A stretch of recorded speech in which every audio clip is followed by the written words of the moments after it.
Hello, hello, hello.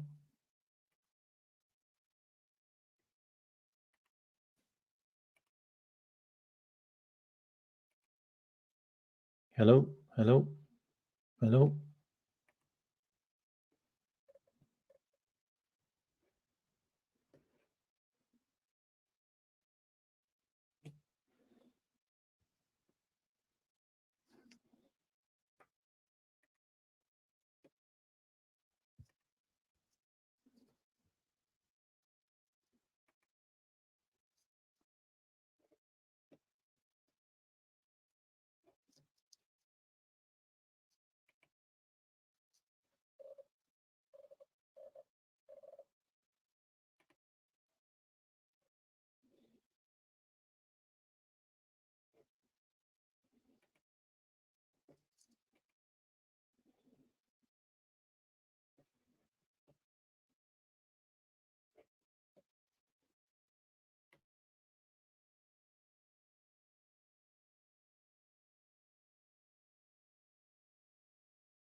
Afternoon, everyone. I hope you can hear me well. It's been a while since I've done a match review because I've been on so many other channels and I've also been moving house. So it's been a while since I've done that. So I thought I would do a show today and cover the last 4 games. 3 of them away, 1 of them at home. All wins apart from the Arsenal game, which I still think is a fantastic result. If you haven't liked or subscribed, please do. If you are new to the channel, please put your name in the chat and I will give you a shout out. Also, my super chats are available. If you want me to read out any comments or you want to have a discussion about something, definitely drop me a super chat. It all helps towards the channel. The channel's obviously growing, over 600 subscribers now. Next aim's really 1,000. So big up everyone that's been involved in that. Yeah, so we've obviously got Brighton again at home coming up. Brighton, quite a tricky team to play. They have been quite tricky this season. They pulled off some good results. They obviously drew with Arsenal at their ground, same as us. But they've beaten some other good teams. So they were a difficult opposition to play against last night. And I thought we dealt with them really well. If you really look at the game in context, there was only 2 real chances that they had, like really big chances in the game, and their goals came from mistakes by us. They weren't goals that they worked hard for. Obviously, Quansah gave the ball away, and it was pretty much easy chance then because the goalkeeper was exposed. And the second goal was kind of took a deflection off Quansah and went in. Otherwise, it wasn't really a great shot. It was probably going to hit the goalkeeper because it was right down the middle of the goal. I wanted to show you the numbers as well because there's some interesting numbers in that game, and I think there's something which is getting overlooked about Arne Slot and Liverpool right now. I think it's being massively overlooked, and it's the fact that we're going to grounds like Arsenal, the Emirates, and Brighton, the Annex, and we're actually having more possession at away grounds than the home opposition. And if you're outplaying Arsenal and Brighton at their grounds, then that is unbelievable stuff. It just is. Like teams to go to those grounds and to outplay them in large parts with more possession is being overlooked by the manager. And we may all sit there and go, oh, it's not really the kind of football that I'm used to seeing. But it's the kind of football that wins you the league. It's the kind of football that wins you cups. It just is. Because if the opposition hasn't got the ball, then the opposition ain't going to threaten you. And proof's in the pudding all season where we haven't conceded many big chances. And the XG has been rather low in all the games. And most of our XG in games against tallies up with the goals and the non-goals that are scored. And I think it's interesting because the Brighton XG against was 2. They scored 2 goals. The Arsenal XG against was 2. They scored 2 goals, and vice versa. So, I think we're overlooking the bigger picture, and the bigger picture is we are outpossessing teams at their grounds and in games, and we are outplaying teams in their grounds and in games, and we are scoring more goals than our XG is providing. So we're scoring bigger chances. And I think that's testament to the way the team plays. And I think that's also testament to the manager. Like every team he picks right now seems to be on the same page, doesn't look out of place, whether you're playing your first choice goalkeeper, your second choice goalkeeper, or your third choice goalkeeper. Everything still looks tickety-boo at the back. Everybody's passing the ball around great. Distribution looks good. Whether you switch the defenders out, looks fine. Whether you switch the midfield out, looks fine. Tyler Morton came in completely fresh, looked great. Endo looked great. That's Brighton. That's Brighton's first team that played last night, apart from Pedro and Welbeck up front. But that's pretty much Brighton's first team. Like they had a lot of injuries, but that's the best they could do. And they'll be playing that kind of team at Anfield. We won't. We won't be playing that team at Anfield. We'll be able to put a raft of changes in and swap out loads of players. Brighton aren't going to be able to do that because they haven't got a big squad because they've got a lot of injuries. We've also got a lot of injuries. And listening to the absolute waffle merchants on Sky Sports and every other news channel saying that Arsenal have got loads of injuries can kiss my shiny ass because they had 2.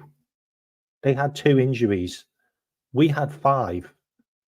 Like the amount of media hype for that team is beyond me. Like it genuinely feels like when they did that Amazon Prime season thing, they must have signed some contract with all of the media companies to basically kiss their asses because I can't get my head around it. Because they had 2 injuries. They had Odegaard missing, okay? And they had Saliba with a red card. Whoopity-doo. Like, that was it. That was it. We had our first choice goalkeeper missing. We had our first choice striker missing. and we had other players missing who were important to us. You know, the amount of waffle ass kissing from the media about Arsenal is just beyond me. Honestly, I can't get my head around it. Anyway, they'll bottle it anyway, like they always do. So what I wanted to do is I wanted to just cover a couple of the games that we just played, and let's not overlook the fact that we've just beaten two really good teams away from home who are in really good form in Brighton and Lepzig. Lepzig are playing the season of their life in the Bundesliga, and we went to their ground and it was a walk in the park. It was professional. It was well done. Like Brighton, it could have been more goals. It should have been more goals. It could have and it should have. But it is what it is. And we took away a 3-2, which is great. You know, Gakpo is looking like an absolute sensational player in the Cups. And I actually wanted to talk about him now. So this season so far, just in the Carabao, Gakpo's got 4 goals already in 2 games. Jota's got 2 goals in 1 game, by the way. Sorry, in 1 game. But I just wanted to cover him in a bit more detail. So you've got Gakpo right now. For me, and I think it was a relative question that was asked of Slot in the press conference, talking about Gakpo, saying, is he a first choice striker? Well, Slot kind of covered that, and he said, I think he is. Like he gets enough game time to be a first choice player. Like a first choice player under Jurgen will probably have played every single game and never missed a game. That's not how Slot sees his squad. Slot sees his squad as, well, if this guy's playing football, then he's first team. Like he's playing. Like he's in my squad. Like he's coming off the bench and he's playing games. Just because he doesn't start every game doesn't mean he's not first choice. Doesn't mean he's not in the squad. You know, and I think we're all misinterpreting the fact that we've now got a new manager who sees things differently, and the old manager had his favourites and he'd play them until their legs fell off. He just would. But this guy, when their legs start to go, he subs them, or he takes them out of the game, or he doesn't play them for the next match because he knows they're not fit enough. And this is the way you do things. This is the way you do squad management. This is the way you run your frigging club the right way. And long may it continue, because so far so good. Anyway, I just wanted to touch on Cody. I mean, Cody had 9 shots, 6 on target, and he's got 4 goals. Like, that is unbelievable. Like, they are fantastic numbers in the Carabao. And they're against good teams. Like, West Ham are not mugs, and Brighton are not mugs. Like, these aren't like, this isn't like Arsenal playing Preston. You know, this isn't a Premier League team playing a shit team. This is a Premier League team playing teams that are looking to get into Europe. Like, not even the bottom teams. Like, West Ham are looking to get into Europe. You know, they've spent over 200 million. You know, Brighton have spent over 200 million this season. Like, these aren't crap teams. And for him to have 4 goals already is just brilliant. It really is. Jota's got 2, Diaz has got 1, and Mo's got 1. So the forward line is ticking along very nicely. We're not going to talk about Darwin Núñez because he just doesn't score goals. He's crap. Okay? Like, I don't want to talk about Darwin Núñez, okay? Because I've spoken about him way too much, and my feelings have never changed. Whether anybody thinks I'm flip-flopping or not, I've never flip-flopped about Núñez. I didn't want him at the club when we got him, and I don't want him at the club now. Okay? My views aren't going to change. Okay? They're just not. Anyway, so I just wanted to show you those numbers because I think they're really good. 66% shot on target ratio. Really good stuff. Great stuff. But I also wanted to give some flowers for this guy. Oop. 2 seconds. Yeah, I also wanted to give some flowers for this guy, Jaroš. And if you look at the numbers, Jaroš made 5 saves yesterday.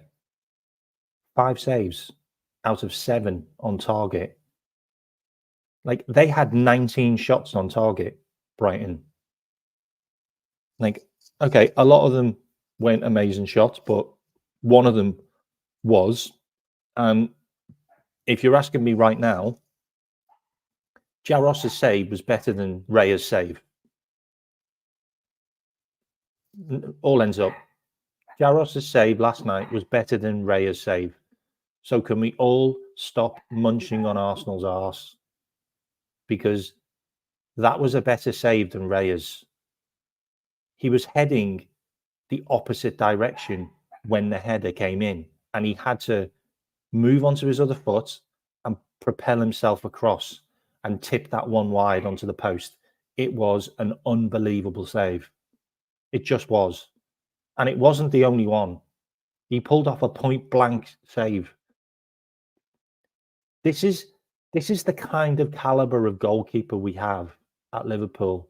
And this guy came from the reserves. This guy came from the youth system, same as Keller. You're pulling off 2 top-class goalkeepers out of your youth system. That's a huge testament to the way we run our club from reserves. To be able to pick out these guys and to be able to just put them in and no fuss, like still pulling off brilliant saves, and people comparing them to Alisson. Like, don't compare them to Alisson. Alisson's on his own. But these guys are top quality goalkeepers that you can rely on in games. And I've got no issues with Jaroš playing the Southampton game now away. Not a problem. Not a problem. And the fact that Slot has done that means that Keller is fresh for the Brighton game at home. Because you just don't know what's going to happen. What happened if Keller got injured in the Brighton game? Then we have to play Jaroš. And we don't know what he's like. But now we know what he's like. So that's really, really well done by Slot. So what I want to do is I wanted to kind of cover the game in general. Okay, I'll do a couple of shout outs before I start that. I'm using a different mouse, so it's a bit weird. Big up Sean. Big up Mark. Big up Keep It Real. Hope you're well. Big up AA. So big up Alexander. Big up Colin. Good to see you, Bear. I do not disagree. I think that is really there for us now. I said it on End Show last night. I feel like we're probably going to win that cup, like randomly. Like I just had a feeling that we're probably just going to win that, and it's not even going to be a slog. Like, I think we might just end up getting a good team at the end, and we'll just win it because we've done it before, like a number of times. I'm just glad that Chelsea are out, because I'm not really bothered by the City one, but I'm glad Chelsea are out because we played Chelsea so many times in finals and beat them. I just felt that maybe that was one that they might get back at us because they are playing pretty well. But they got smashed by Newcastle, so yeah, big up IBR. Hope you're well. Okay, the numbers are kind of picking up again now, so it looks like someone's show's stopped. If you can hit the like and subscribe, please do. And if you're new to the channel and you're in the chat, say hello, and I'll give you a shout out. Also, big up Brian. I don't want Arsenal either. Got to be honest, I don't want Arsenal either. God, if they won, they would never shut up, would they, mate? Okay, so just going into this game, as you can see, it was okay. So how many games? Oh, so Brighton played 3 games. We've played 2 games and scored 8 goals, which is pretty good. Like, they scored 9 goals. I think they played a crappy team to start off with, but we have conceded 3 goals, which is not ideal. And the weird thing is with those goals is 2 of them deflected off Quansah. 2 of them deflected off Quansah, and one of them was a Quansah mistake. So I don't know. Maybe if Quansah wasn't playing, we might have not conceded any goals. Just saying. But it is what it is. Obviously, 4 assists in those games. Goals per game 4. Shots on target per game 9. Big chances per game 4.5. Big chances missed 3.5. That is something we need to get out of our system. We do miss big chances. It's something like a hangover from last season that we are missing big chances still. As you can see, ball possession 58%. More passing, more accurate long balls. We concede a goal 0.5 a game. This is in the Carabao. We've only played 2 games, by the way. We're not having to do as many tackles, but we are having to do more clearances, saves per game, goal kicks per game, fouls per game. We do foul a lot, which is interesting, but I think that's probably down to we seem to be getting some really crap referees. I wanted to go into more details in the game. Obviously, Cody Gakpo, man of the match. That was pretty obvious. Some good ratings on SofaScore for Tyler Morton, which is good. Just wanted to show you his heat map. Very good. 45 touches, 81%, 1 key pass, 2 long balls, 3 out of 7 ground duels won. Lost possession a couple of times, but that's fine where he was. 1 clearance, 1 block shot, 2 interceptions. Had a pretty solid game, if you ask me. McAllister came on and was awful, like, unfortunately. Cody Gakpo, just look at his heat map now. Cody Gakpo, more wide, hugs the touchline more. In case you didn't know, Cody Gakpo is probably one of our fastest players. He was clocked at doing 36.8 kilometers an hour in the Euros. He's a fast player. People don't see it because he's tied in to positions where he can't use his pace. So watch him now. He'll burn off left backs and right backs in games. He really will. Like, he absolutely terrorized Tarek Lamptey. Like, he took the ball off him twice in his own half. Like, I think Cody's going to shine under slot, and I'm not sure that Diaz is going to be able to keep up with the stats that Slot wants to stay in the team all the time. But we'll have to see. But he scored again last night, which meant that, Diaz is now on 6 goals and 2 assists. Like, he's got end product this season. I can't deny it. Like, he has had a couple of shit games though. Like, I can definitely pick out 2 games where he didn't play well. And with Cody Gakpo, I can't pick out any games that I haven't seen him and thought, you look really good, like, when you play in all your games. It's interesting to see where he goes, but to have 2 left-sided players that are chomping at the bit, scoring goals, looking really good, heavily involved in games, long may it continue. Hopefully we can emulate that on the right-hand side when Chiesa comes back.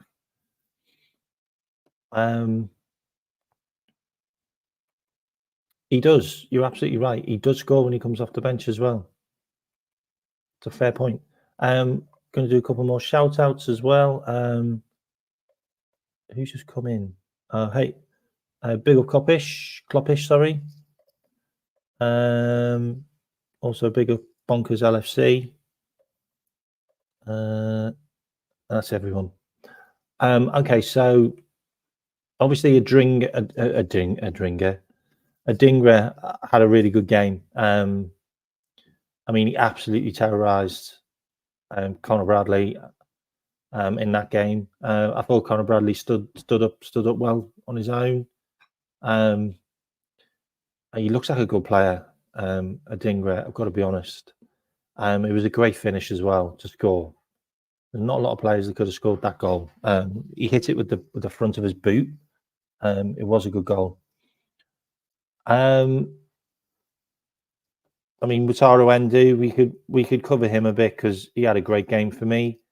48 touches, 84%. Stuck in the middle of the park, 6 out of 11 duels won. I thought he was great. Interesting to note as well. Endo came off when it was 2-0, and then it ended up being 3-2. Like, whether there's a correlation with that, I don't know, but it feels like we lost the middle of the park when he left the pitch, and I'm starting to have concerns about McAllister. I think he needs a rest. He looks absolutely baggaged. He's played a lot of football. He's also played a lot of football abroad as well, and he's also been injured, and maybe he's not 100%. Bringing him on in that game was pointless. I just didn't understand it. You should have just left Endo on. Endo and Morton were locking up midfield. I think you should have probably just left them to it, because we took him off and game kind of unraveled a bit, and it got a bit end-to-end basketball-y. I think he's carrying an injury as well, and we kind of need him 100% fit because we've got some big games coming up. I'll actually read out some of the games that we've got coming up. 2 seconds. If you haven't liked and subscribed, please do. If you've got anything you want me to read out as well, just ping me a super chat. I think it's like 99p, and I'll read out whatever you want. Okay, so we've got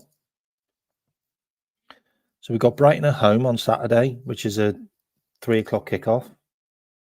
Glad it's not 12:30. Then we've got Leverkusen away. If we win that game, if we win at Leverkusen, then we are literally all the games won in the Champions League. And I think there's a good chance if we beat Leverkusen, then we will go top, because I don't think Aston Villa are going to be able to cope with the amount of games they've got coming up. They've obviously got Tottenham away, and then they've got Club Brugge away. Club Brugge are looking quite good in the Champions League, by the way. And then we've obviously got Villa at home on the 9th of November. And Aston Villa have also got Juventus in the Champions League as well. Juventus beat Lepzig, and they're doing quite well in their league. So they've got some hard games coming up. So, and they just got beat as well in the cup. So they got knocked out of the cup. So I think that's an interesting one. So Brighton at home, I think that's a win. Leverkusen at home, I think that's another win. Aston Villa at home, I think that's another win. So you got 2 home games there, and then Southampton away, which is basically a warm up to the game that we've got in the EFL. But that's a Premier League game. And then we got Real Madrid at home, Man City at home, Newcastle away, Everton away, Girona away, and obviously we've got Fulham at home and Southampton. You know, the Southampton game in the EFL Cup's not till 17th of December, so it's a long way to go. But we're happy to know that we're through. And Slot's obviously won 13 out of 15 games. Pretty unbelievable stuff, if I'm honest. One draw, one loss. Like you bite your hand off for that as a new manager coming into Liverpool. You know, new staff, new way. You know, are the players going to be able to react? You know, are they going to be able to, you know, follow your tactics? Are they on the same song sheet as you? Well, the answer is fucking yes. So I kind of covered the Brighton game. I wanted to quickly talk about the Arsenal game. Hang on, let me just go back.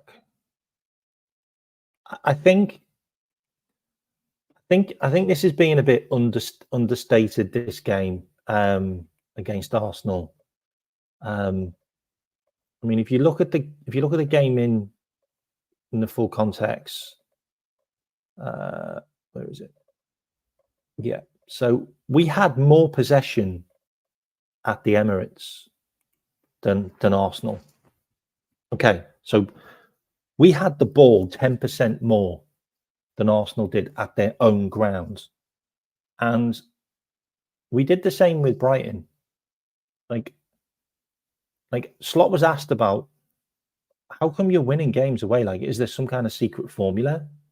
And he basically said that the players are up for it more, and if we keep the ball, then there's less chance of the opposition getting chances and scoring. And he's not wrong. And what really impresses me about that Arsenal game is we suffered adversity by going a goal down each time. So we were outplayed in the first half and conceded, but then we scored from a corner, which is brilliant because that's a set piece against the team which are being lauded as the best set piece takers in the world right now. And we did that on their own patch. And then we conceded again. But then we took it into half time and regrouped and made some changes and then came out and scored the equalizer and probably should have won the game.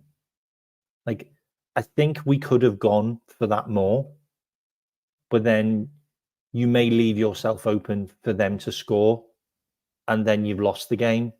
So you have to weigh up the pros and cons. Like, do you take a 2-2 against Arsenal away when they've scored twice to take the lead? You know, do you take that, or do you try and win that game and maybe concede a third in the process? Because Arsenal aren't mugs. Like, and you can, and people can sit there and go, oh, they had loads of injuries. Did they have loads of injuries? Like, even Virgil van Dijk turned around and said, "What, you mean 2? What do you mean, like 2? Okay, yeah." I mean, even Virgil van Dijk kind of just like said it how it is. Look, they were their injuries, but they weren't, because Timber played and Saka played. So they had Tomiyasu, who's not a first team player, Kieran Tierney, who's not a first team player, Odegaard, who is, and Cauliflower, who has only just been a first team player. And then they've got Saliba that's suspended. We had Jota first team, Elliott first team, Alisson first team. Bradley would have been a sub, Chiesa would have been a sub. You know, you kind of have to say it how it is. Like, but I think it's interesting. We had more passes, same amount of shots, but we had more on target. It was such an even game. 2-2 was definitely the scoreline it should have been. Like, it was such an even game. Like, all of the numbers just stack up. But what I also want to talk about is this was Slot's first game away to Arsenal.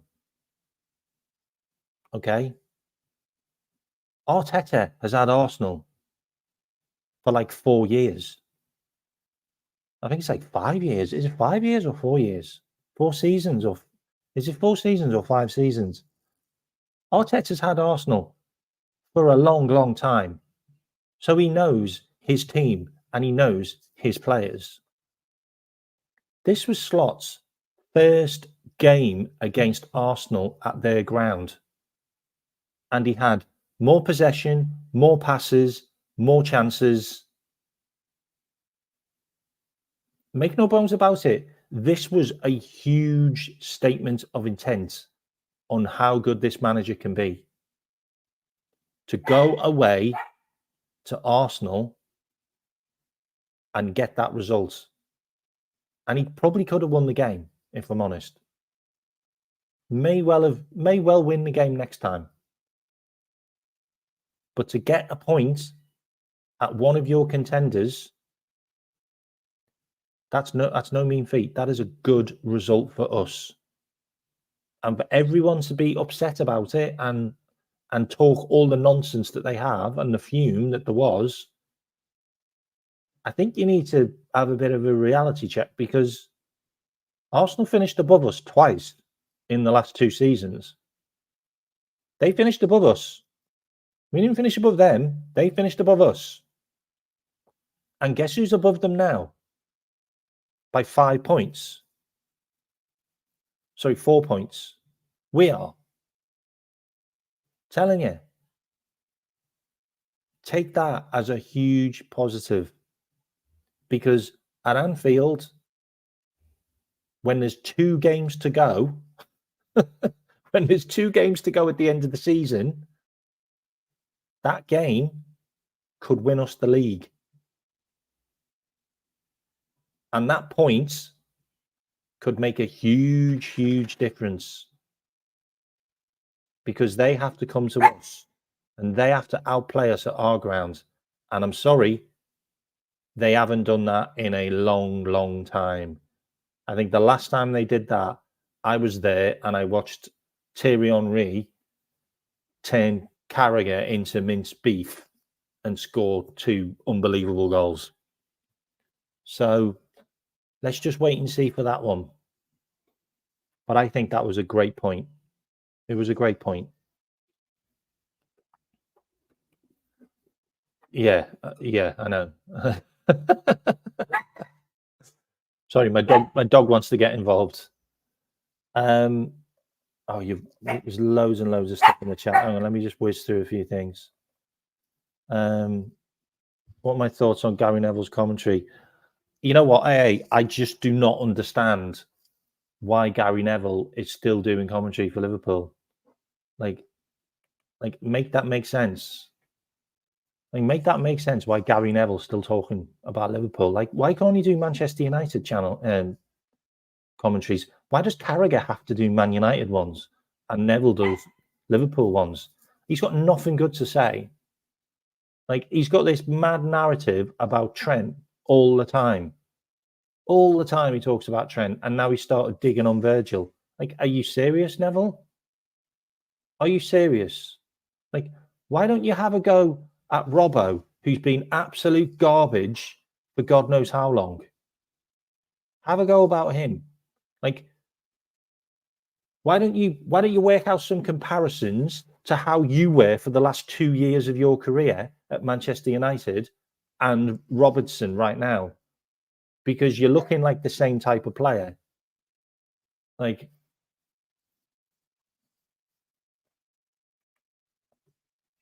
thank you. I thought so. Liverpool are finishing with easier games. Absolutely, mate.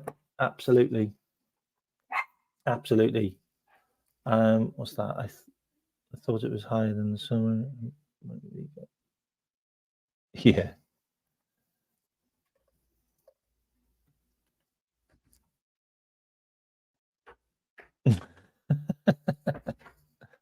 So I mean, enough. Sorry, I'm just telling my dog off. If you were blind listeners to Gary Neville, you would think, yeah, I know. I totally agree.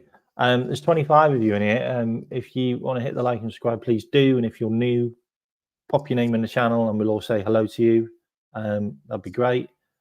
I also wanted to cover a couple of other things.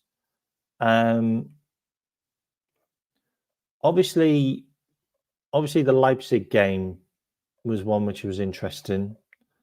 I thought Cody Gakpo was great in that game. I mean, Mo Salah was good in that game as well. Did anybody think Darwin Núñez stole a goal off him? I think so, because I think it was going in. I haven't got any real updates apart from Trent has been offered 250,000 contracts, and he's been offered five contracts now by Liverpool. The rumours are that he's been offered a number of contracts from Liverpool, but he wants to go. He wants a new challenge. The interesting thing is, Real Madrid are willing to listen to offers for Tchouaméni. I wouldn't be surprised if there was a conversation from Liverpool about Tchouaméni and Trent in some kind of money and swap deal. I don't know. Do what you will with that. Virgil van Dijk will happen and Mo Salah will happen. There's been no noise from Saudi Arabia about Mo and Virgil. And if you believe all the stuff that Fabinho's talking about, just don't listen to it because he's talking crap. He knows nothing. He doesn't talk to any of the players anymore. Like, he just doesn't. He's had no contact with anybody at Liverpool since he left, which I think is really odd because he was supposed to be friends with them. Make sure you keep in touch with your mates, but don't read into that at all. For me, if we're looking at players to come into Liverpool, I'm looking at a left back, quite possibly El Nouri. There's been a lot more links to El Nouri, and we've been looking at him for the last 12 months in detail. Right back, if Trent goes, then it's going to be Gomez, or it's going to be Bradley and Gomez. I won't see any change there. I don't think we'll bring one in. I know there's been links with Frimpong. I don't see Frimpong being the right back that we need. I think he's too attack minded. I think we need to play three at the back if we're going to buy Frimpong. Frimpong's release clause is also finished, so he's going to cost an arm and a leg. I do think we'll be looking for a midfielder that's going to replace Endo. As much as Endo plays well when he comes in, Slot just doesn't fancy him. Just doesn't. Like, he took him off yesterday. Could have left him on. I'm hoping Tyler Morton gets a bigger chance. I'm hoping maybe he gets a few more games, because I think he's someone that we could use. We could definitely use. I think he could be backup for McAllister, and then you've got Jones as backup for Sabolsai or McAllister, or I think there's a rotation there that you can use. Yeah, I mean, and also big up TW. What do you say? Big up. I would like Trent to go. Look, for me, if you watch that Sky Sports interview where he did the stickers, like, come on, mate. Like you look, you're either so far up your own arse that you can see Jude Bellingham up there with you, yeah, or you're just dumb. Like seriously, like, you are really going to pick that you want the Ballon d'Or more than win the World Cup with England or be the captain for Liverpool, you're really going to pick you on the Ballon d'Or. Like, how the F are you going to win the Ballon d'Or?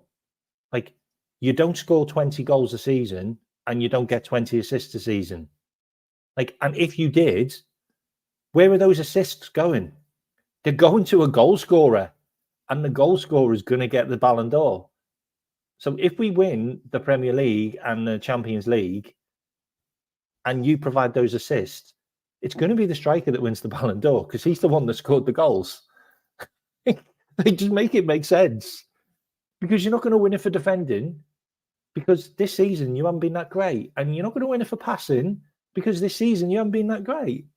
So what are you winning it for? Like, what are you winning it for? You're deluded. You're deluded like Arsenal. 100%. Like, there's a weird thing as well, by the way, and you should look into this. Like, I'm not going to tell you where to find it because I can't remember where. But there's a weird thing that there's some kind of weird code that people have to say to let Real Madrid know that you want to be one of them. And one of them is you want to win the Ballon d'Or.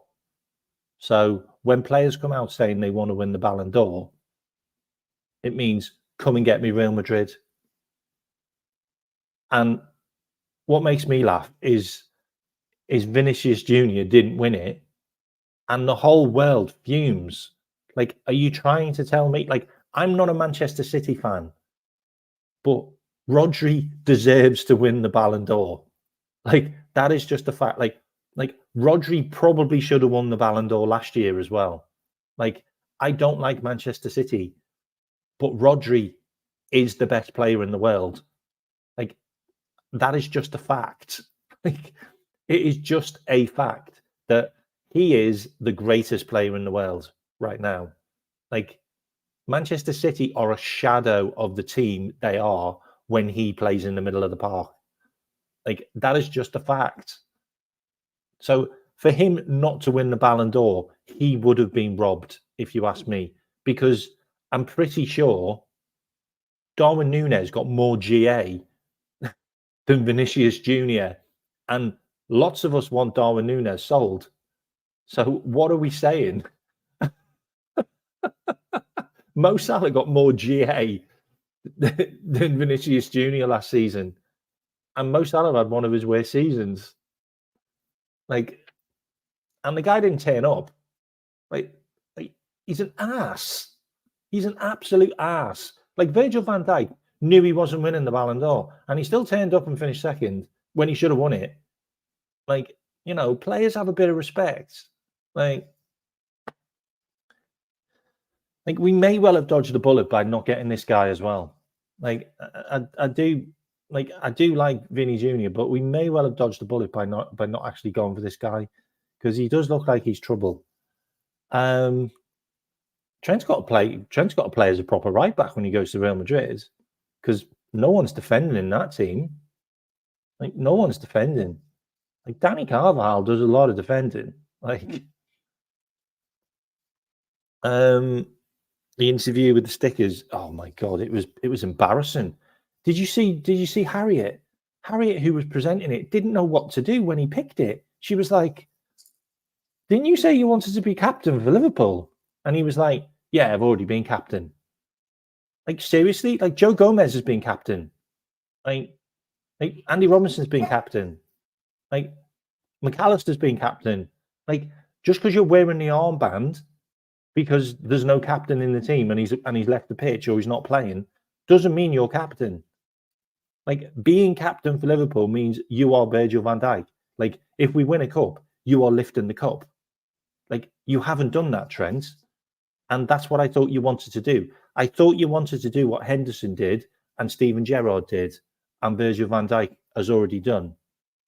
I thought that's what you wanted to do. So you clearly don't give an F about that now. And you just want a Ballon d'Or so you can stick it on your mantelpiece and bang yourself off on it. Like, me, done with him. Play Bradley. Sell him in Jan. Too many issues. Said this on loads of channels. He is nothing but drama. Drama follows him around now. Like, how many interviews does this guy have to do as well? Like, has he got some kind of contract with Sky? Like, he's on Sky every time I put YouTube on, he's done another interview. Like, he did an interview with like a newspaper, like a video interview with the Guardian or the Mirror or the Express. Like, he's like constantly doing interviews. Like, why? Like, you're not even having a good season. You're not even playing that well. So why are you doing all these interviews? Madness. Klopp has left Trent, so he didn't give it. Yeah. Have you got any questions for me? I've got 10 minutes left. Ping some questions over. If you want to ask me questions about transfers, and I mean, if you want to ask me about Ruben Amorim, I think he's a great manager. I think Manchester United have made a good choice there, whether you like it or not. He'll definitely get the Portuguese players to work. He'll also definitely get the younger players to work. Jadon Sancho could be quite frightening under Amorim if he gets him back.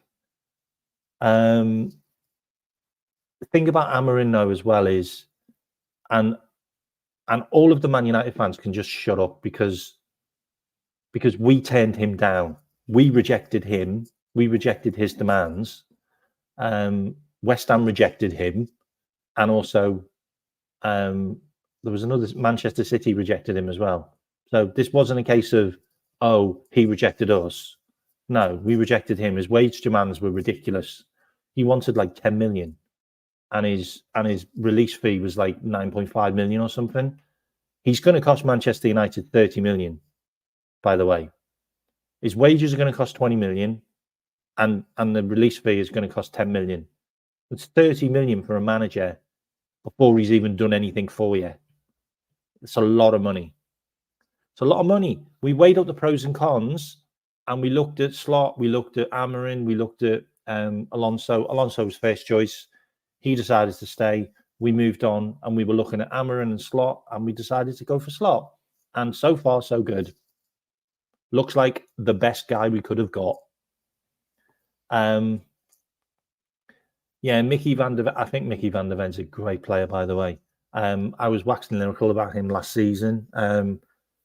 I'm surprised we didn't go for him. The interesting thing is, like, George Smacked, his brother or his son, I think it's his brother, might be his son actually, either his brother or his son, is the sporting director of Wolfsburg. So he had a straight line into Van der Ven, and we decided not to go for him. Like, maybe it was because of the issues with injury, because he's injured again now.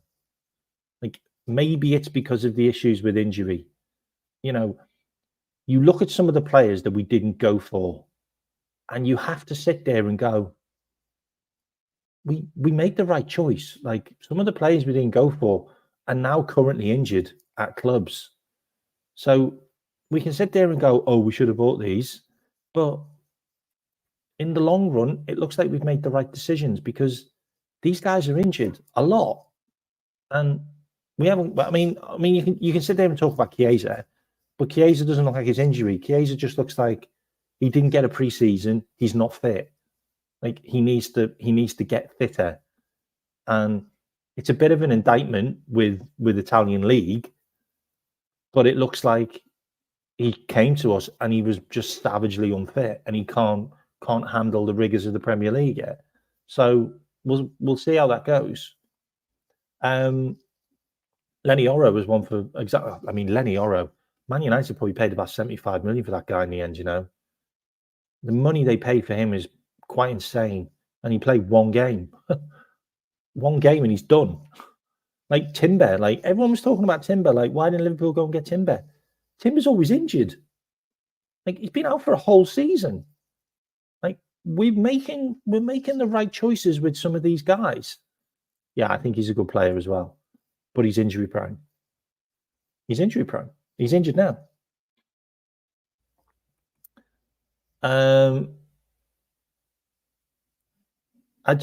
I genuinely don't know how much Trent would cost to keep him. I just don't. Like, we've offered him 250. And 250 is an increase from 180. You know, that's 60 grand. Sorry, that's 70 grand. That's a £70,000 increase on your contract. Like, if you're not accepting that, then you can go. You can go and play for Real Madrid or PSG or Bayern Munich or wherever. Like, don't rule PSG out, by the way. Do not rule PSG out. Do not rule PSG out and Trent. Like, that is one that could happen. Embuemo is an interesting one. If I look at him, he seems like an FSG buy. He seems like an Edwards Hughes buy. He really does. His numbers are brilliant. His finishing is sensational, by the way. And if I'm completely honest, if we can take the lead early in games, we are absolutely walking this league. Like, if we can take the lead in the first 10 minutes in games, we're walking this league. And Embuemo scores goals in the first 5 to 10 minutes. Like, every single game, he's on point scoring very good finishes in the first couple of minutes of games. If we can do that, like, that's a real asset to have.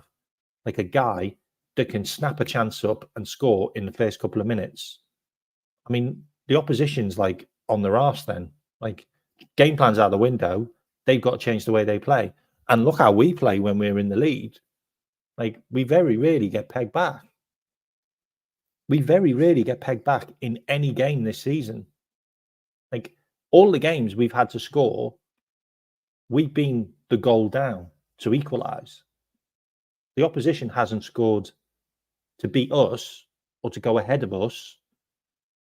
It's always us to get ahead of them or us to equalise. So Embuemo would be a good one. 40, 50 million. I think that's fantastic value. I really do. And it's not like we haven't got a good relationship with Brentford. They've just paid 60 million for two of our guys. So that's a pick up the phone job. Like, all right, Frank. How you doing, mate? How are those two guys doing that you got? Oh, they're good, are they? Okay, then. Embuemo, 50 mil. Sound good? Cheers.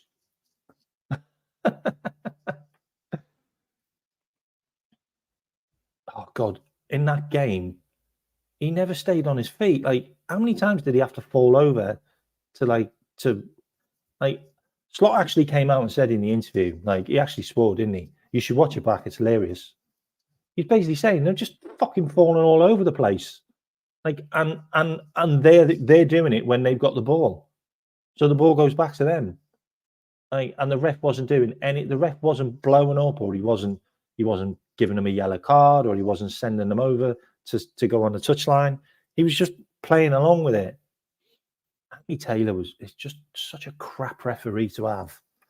Like, why do we still get that guy? We still get that guy who's a Man United fan, and we also have Gary Neville. So not only have you got a garbage referee who supports Man United, you've got a garbage commentator who supports Man United. Like, honestly, it's like a double whammy. Like, I end up just listening to the US version because I can't stand listening to him. You drag Trent to Spain.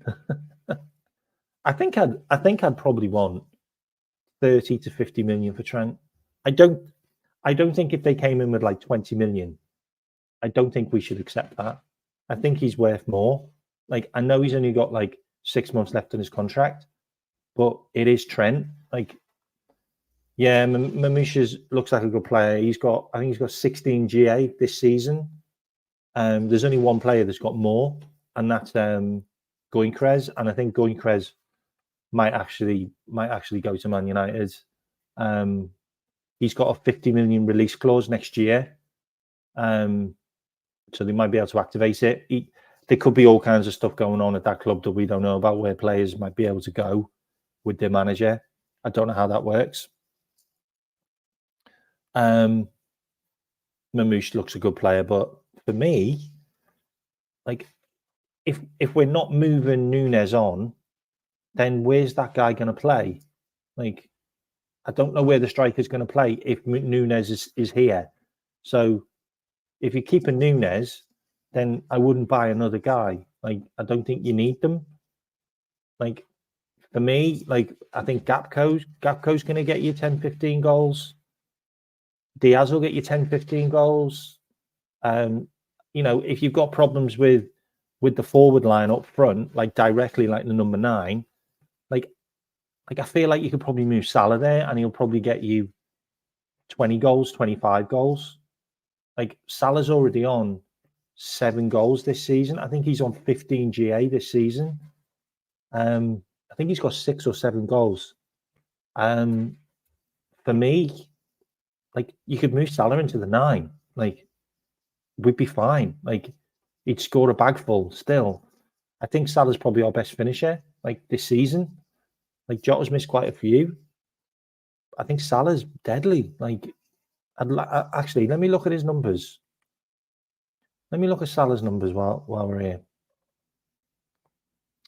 So I'm just going to look at all competitions. In fact, yeah, I'll do all competitions. 2 seconds. So let's just bring this in. Let's have a look. Okay, so let me get rid of that. Okay, so look at Salah. Salah's got 8, by the way. Sorry, Salah. Giving you a disservice there. Salah's got 8 goals and 7 assists, but he has got 15 GA, so I was right about that. What's his shooting like?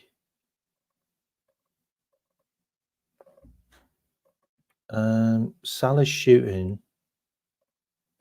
Jesus, he's only had 20 shots on goal, and he scored 8 goals. Blimey! Wow, look at Diaz's. Can you see this, chat? Look at Diaz's. Diaz has had 11 shots on target, and 6 of them have gone in. I mean, that is a massive, massive difference from last year. It really is. Like, yeah, I genuinely believe that would be a good one. I've talked about him for a while. I think he would be a really good signing, and he'd also be on a free. I think if we could maybe get a deal for David and Davies from Bayern Munich, because that's your left back covered and your striker covered, and they're both on frees in the summer. I think that would be a sensational signing. I really do. I think that would just be typical Liverpool business as well. Just going in and getting 2 good players on freebies. Like, I don't know whether Davies is going to play for Real Madrid when they've just given Mendy a new contract. Like, does he want to fight it out for the left back position with him? I don't know. I don't know. And you also have to look at Rudiger as well. Rudiger's contract runs out at the end of the year. He could also be a player that we could maybe go and get. I think Rudiger's probably one of the best players in the world right now as in defence. There's probably him, probably Virgil van Dijk and him and Canate and maybe one other. Maybe Gabriel, who are probably top 3-4 in the world, centre back wise. You love it when I go down the stat rabbit hole. Sorry, I do that. I'm going to go for another 15 minutes. Where do we want to go then? Where do we want to go down the rabbit hole? Look, the thing about it as well, Bear, is like, I think it's really harsh. Like, I think the criticism of Jota is really, really harsh. Like, Jota's had 2 bad injuries now, this season and last season. And both of those injuries is because big ass men who are about 20 stone and 6'5" landed on top of him. like what can Jota do? Like, he's a football player playing on a pitch in a contact sport. and two guys fall on top of him. One falls on his knee and one falls on his ribs. Like, is that Jota's fault? Like, are we now calling Jota an injury-prone player because players are falling on top of him and he gets injured? Like, he's not a big guy. He's only about 5'10", and he got absolutely creamed by both guys. Like, you know, if I want to be honest, Tosin probably should have been sent off for the tackle, because going in with your elbow is probably a red card, if I'm honest. Smashing a guy with your elbow while he's on the floor is probably a red card. And the other guy, I think he was the Brentford player who kind of jumped from about 8 feet in the air and did a suplex on his knee. Like, he also injured two of our players in that game, by the way. Rudiger will be on a free, by the way. Like, Virgil van Dijk's 33, by the way, in case you didn't remember. And is Rudiger looking any shit? Is Rudiger looking shit? Because for me, Rudiger's looking like an absolute worldie still. I think that will be an interesting one. He's also good friends with a couple of our players, in case you didn't know. Just saying. I think Rudiger would be a great one. There's also another guy as well from Bayer Leverkusen, Jonathan Tah. He's available on a free. Like, Liverpool do these things. Liverpool go and get guys. Like, Joel Matip was a free transfer when he was 27. Like, we went in and got that guy. Free transfer. Jonathan Tah, another guy we could go and get in on a free transfer next year. Bolster the team. Like, just saying, these players are there. I'm thinking Manchester City are probably kicking themselves that they sold him, because he could have done a job for them, especially in the cups. I think he could. I think he's a great player, by the way. I think he scored 5 goals now this season, and they're all really good really hard chances. Like, his XG to goals is really, really high, and Ipswich don't create a lot of goal scoring chances. So he's been really good this season, and he's still quite young. He's like 21 or 22. Was Matip 25? Okay, I thought he was 20. I thought he was 26, 27. Okay, that's fair. I don't know everything. Big up Callum anyway. Big up Liverpool FC TV. Slot has been sensational. What you've got to realise as well is this guy came in to replace Klopp. Like, this isn't like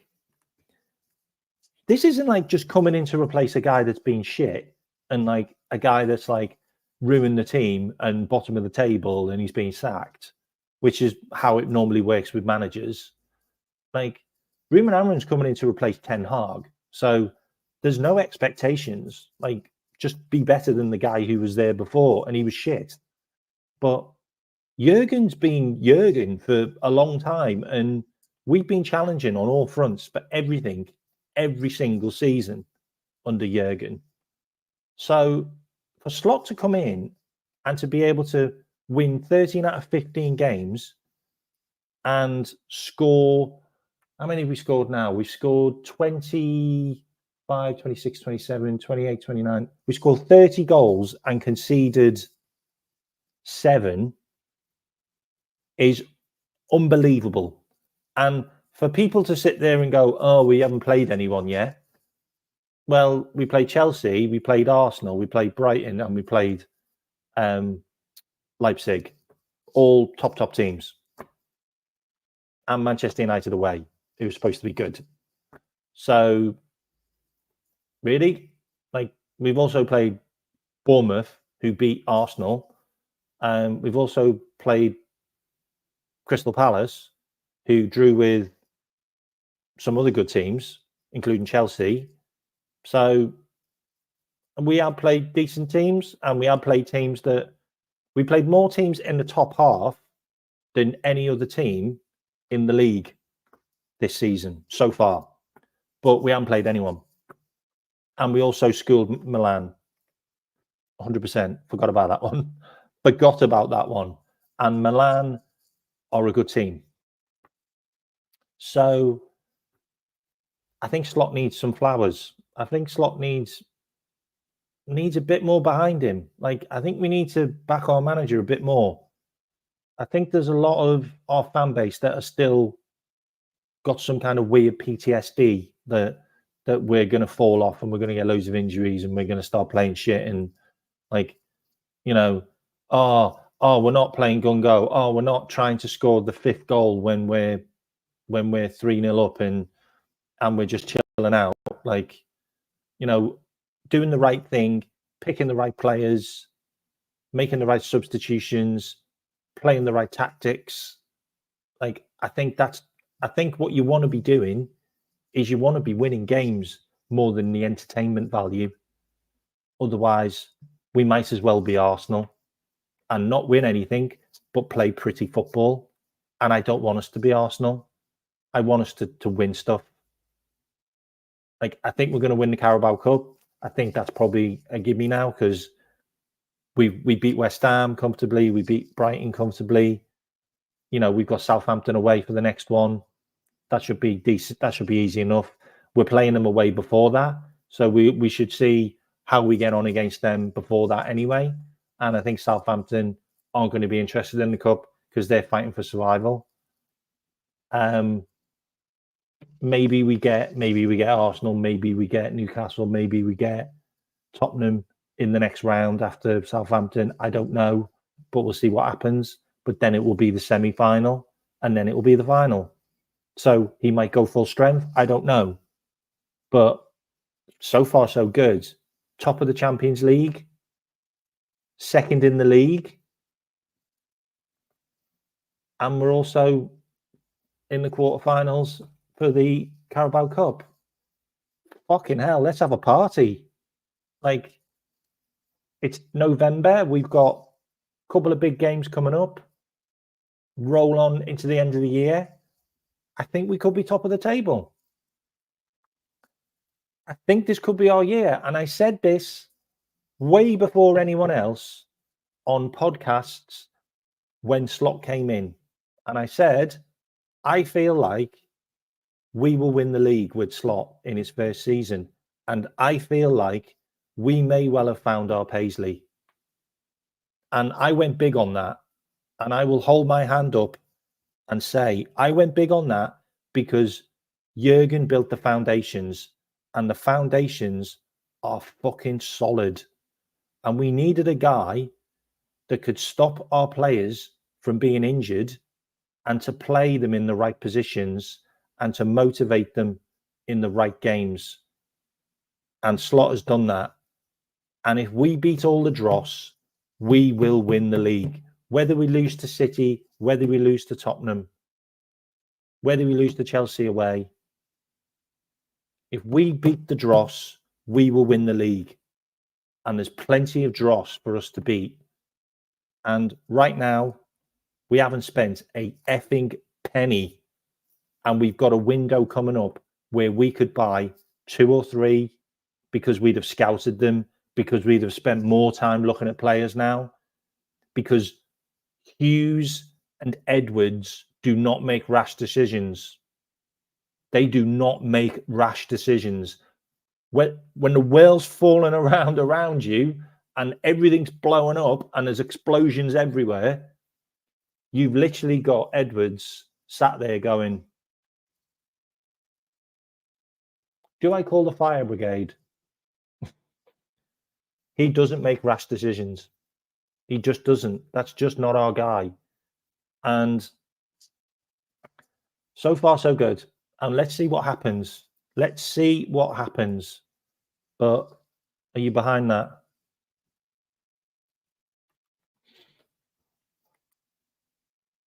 I heard they are thinking about selling Newcastle and going for a bigger club. Jesus. I don't think so. I don't think our owners are gonna sell the club. I think it's going to be a while. I think it's going to be at least another 2 years because they're going to need, I think it's 5 billion, might even be 6 billion now, maybe 5 billion to get an NBA franchise, which is 2026, I believe. So I think it's going to be a while. And like we've just signed a deal with Adidas where we're going to get probably like 90 million a year. Like it's money flying in. Like FSG are businessmen. Like this is a cash cow and a half. Like, and they've just got Edwards back, who everybody wanted, and Edwards picked Slot, who just looks like he slots right in. Like they're not gonna sell. They're not gonna sell. If they were gonna sell, Edwards would not have taken this job. So Edwards is here for long term. Like, he's not here to stay with for a bit and then FSG sell and then he has to go. That's just not how it's going to work. Like, I just would not worry about it. Honestly, I would not worry about it. Like, let's just back our manager, back our team, and let's see what happens. Big up 12 man. Hope you're well. And let's just see what happens, because I'm excited. We got Brighton at home. We got 3 home games. Let's get behind that. 3 home games. Fortress Anfield. Virgil van Dijk will be announced soon. Mo Salah's probably coming shortly. All of this will happen before Christmas. And Trent just needs to get nipped in the bud now. Like, let's just look beyond that now. There's no point even talking about it anymore. By the way, I'm doing a show with Ends at 6:00, and we're going to be talking about Andy Robinson. If you can tune into that, I'm going to put the link in the chat now. So bear with me.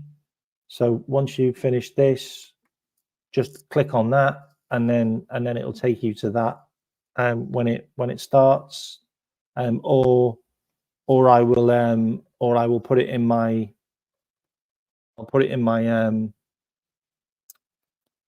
community feed, so you can tune into that.